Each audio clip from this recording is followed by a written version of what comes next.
This is a download from BFM 89.9, the business station. Risk management is just where you manage individually different facets of risk. For example, your financial risk. For example, how you manage your wife, which is one form of risk management. Your car, your day, your daily routines, your children. These are all different elements of risk. ERM is how you manage these things holistically. And the main difference between the two is that when you're managing your risk individually, you're not thinking about your ultimate holistic objective, whatever it may be, to retire by the time you're 55. You're not thinking of that. Whereas when you do ERM, when you manage the different facets of risk, you're thinking about your ultimate objective, and you're managing them, all of these facets, in line with achieving your ultimate objective. That's the difference. I would assume as a business person, my objective is that my business continues, that I am operating in a profitable way, right? So if I have, based on what you're saying, there are employment risks, employee risks, there are financial risks. Appears to me they might be separate. For instance, I'm a manufacturer, I buy things from overseas, so I have to manage my financial risks, currency exchange. But on the other hand, if in my factory I have lots of workers, some come from Indonesia, some from local, I tend to see them as separate, because how I'm operating over here with my human resource has nothing to do with my exchange rate. That's a very good statement, and that actually is the level of understanding of most men on the street, or businessmen on the street. There is nothing wrong with that, but we need to take that to the next level. Let me explain why. When you run your factory, you're running your factory operationally. Whereas when you run your business, you need to run your business strategically.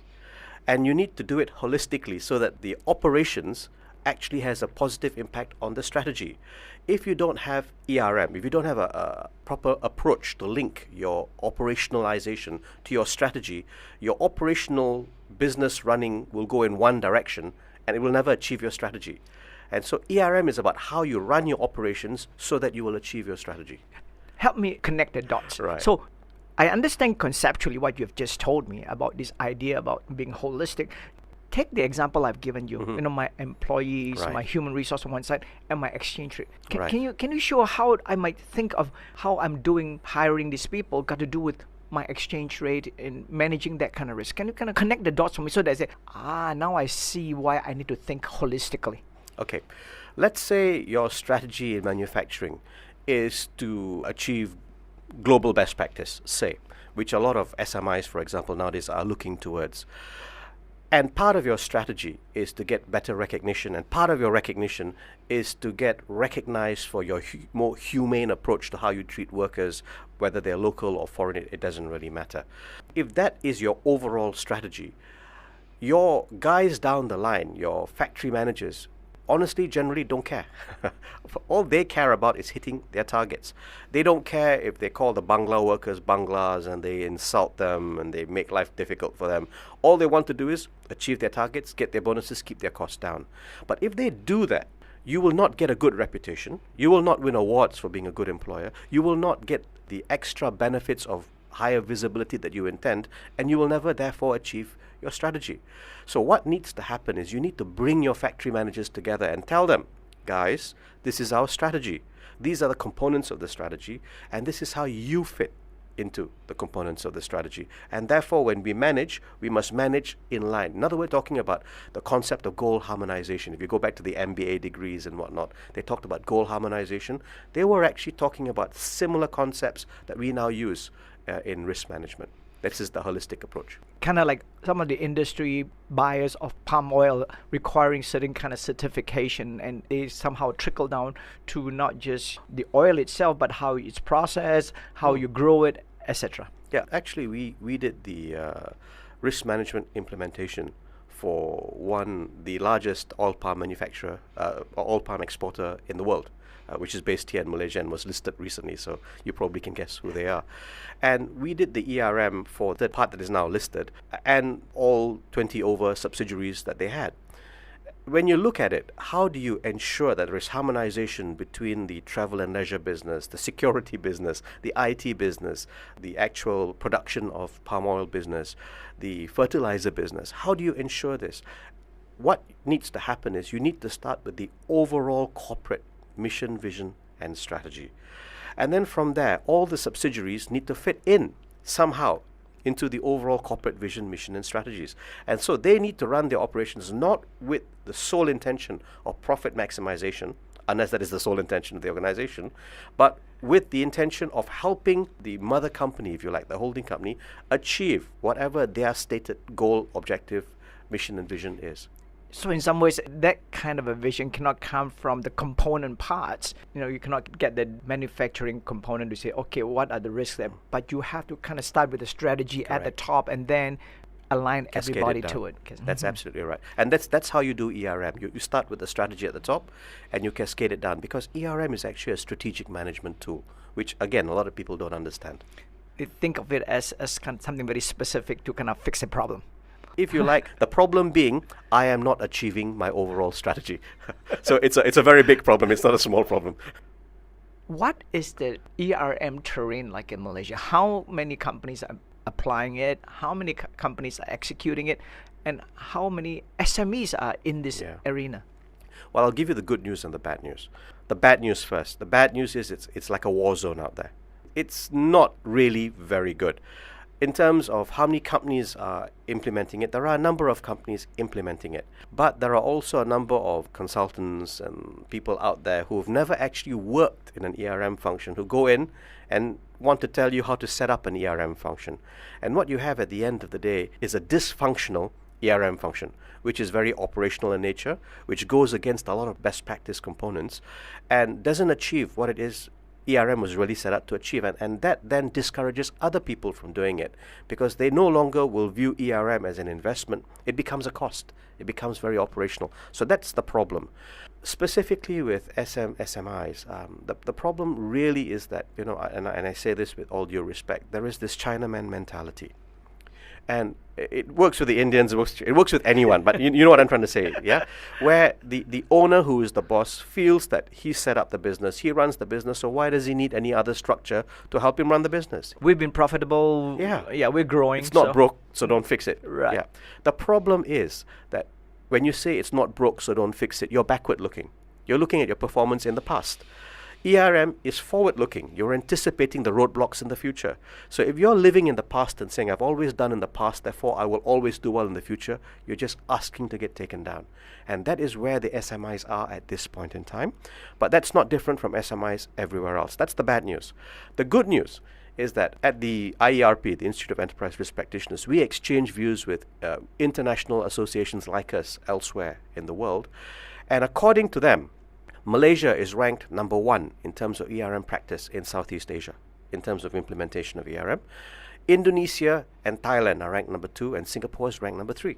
Wow. Which is actually right. I've just come back from Singapore, where I chaired an international conference on ERM. And I can tell you, actually, the ability levels and understanding in Singapore are actually way down on what it is here in Malaysia. If you think that in Malaysia, and we do see it, there's a lot of form and sometimes very little substance, there is even less in Singapore. There's a very large listed Singapore company, I won't tell you the name, where the ERM function only does contract reviews. They actually don't do any other form of risk management. So when you look at the annual report, when they make the statement, we have an ERM function, they're being honest, they have an ERM function, but when you look at what the ERM function does, it actually doesn't do ERM, it only does contract reviews. I'm talking to Ramesh Pillai, who is the chairman of the Board of Governors of the Institute of Enterprise Risk Practitioners. When we come back, we'll continue with this conversation. This is Resource Center. I'm Lim Soon Heng, BFM 89.9, the business station. This is the Resource Center on Enterprise. My guest this afternoon is Ramesh Pillai, who is the chairman of the Board of Governors of the Institute of Enterprise Risk Practitioners.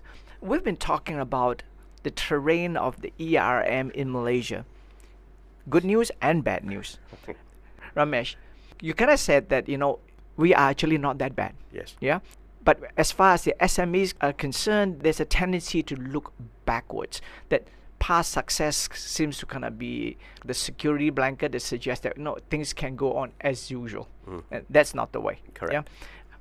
So if I am an SME, I'm listening to this conversation between you and me, what should I be thinking about so that I say, okay, maybe I should put more thought into this Yeah. and implement something.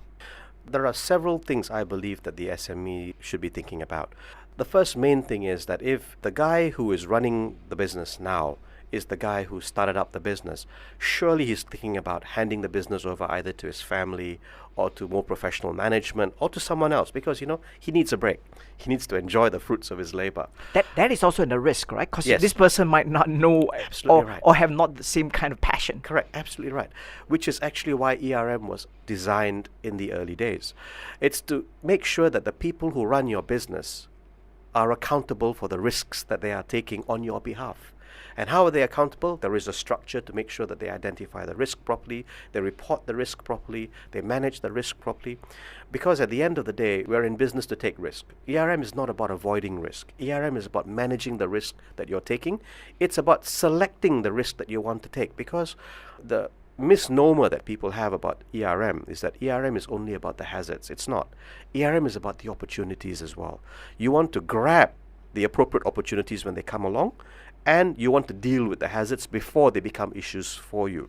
And there's a very famous saying that goes that no opportunity is ever lost, it's only lost to you, because someone else will grab it if you don't grab it first. So maybe the term ERM should not be used. We tend to underscore the R, the risk, Yes. as opposed to, like you said, it also kind of looks at the opportunities. Absolutely right. What we tend to do at the Institute when we speak to boards, sometimes the boards ask us to go in and speak to them, and we do it free of charge. It's part of our mandate as an association to increase the education to corporates, and we need to start at the board level people. The word that we tend to use is not ERM, we use the word sustainability. Because ERM is about business, it's about commercial sustainability. So once we start talking about, is your business going to be around in the next 3 years, 5 years? And then we develop it from there. So if it needs to be around, you need to be able to anticipate the roadblocks to prevent you being around. The roadblocks to prevent you being around is the definition of risk. Risk is anything that prevents you achiving your objective. I can see the whole terminology changing already, Yeah. become enterprise Sustainability. sustainability management, ESM. Coin a new phrase today. No, well, CSR, Yeah. which we think of corporate social responsibility, and now it's been thought of as corporate sustainability and responsibility. Yes, so correct. so it's about having business continuity, growing the business, and having a plan to march forward. Exactly right. How do you anticipate? I mean, if it's about managing unexpected situations, how do you anticipate the unexpected? You need a process to do this, really, at the end of the day. And when we build processes into organizations to help them do this, because human beings don't think in that way. What we do is we start with the vision and mission. We cascade the vision and mission down to the various divisions and departments and subsidiaries. And then we develop the objectives with them. And we sit them down and ask them, what could possibly prevent you achieving these objectives? Those are your risks. The trick is not in actually identifying the impediments to achieving the objectives. It's knowing which ones are sensible and which ones aren't.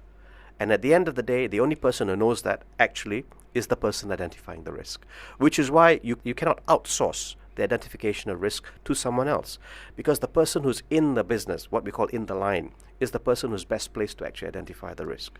The frontliners are the people who Absolutely would right. know. In this way of doing, implementing ERM, how will that change the culture of the organization? The way it'll change the culture is it makes people think about what they do before they do it. They ask themselves the question, why am I doing this? Should I be doing it like this, or should I be doing it in a different way? At the end of the day, we explain to a number of corporate heads that most employees, not all, most employees really don't care that doing ERM will make their company number one in Malaysia in the world. Honestly, apart from maybe the C-level employees, the rest don't give a hoot. What they care about is, how much extra money will this be for me? Will this mean I get more promotions? Will this mean I get better bonuses? And this is what incentivizes most of the guys, which is all the guys apart from the C-level suite of employees. Correct. And this is how you sell ERM.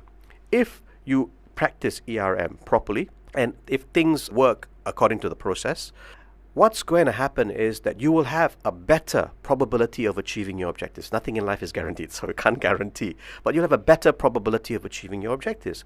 If that happens, it should mean that your company is more profitable. It means, therefore, that there is more money.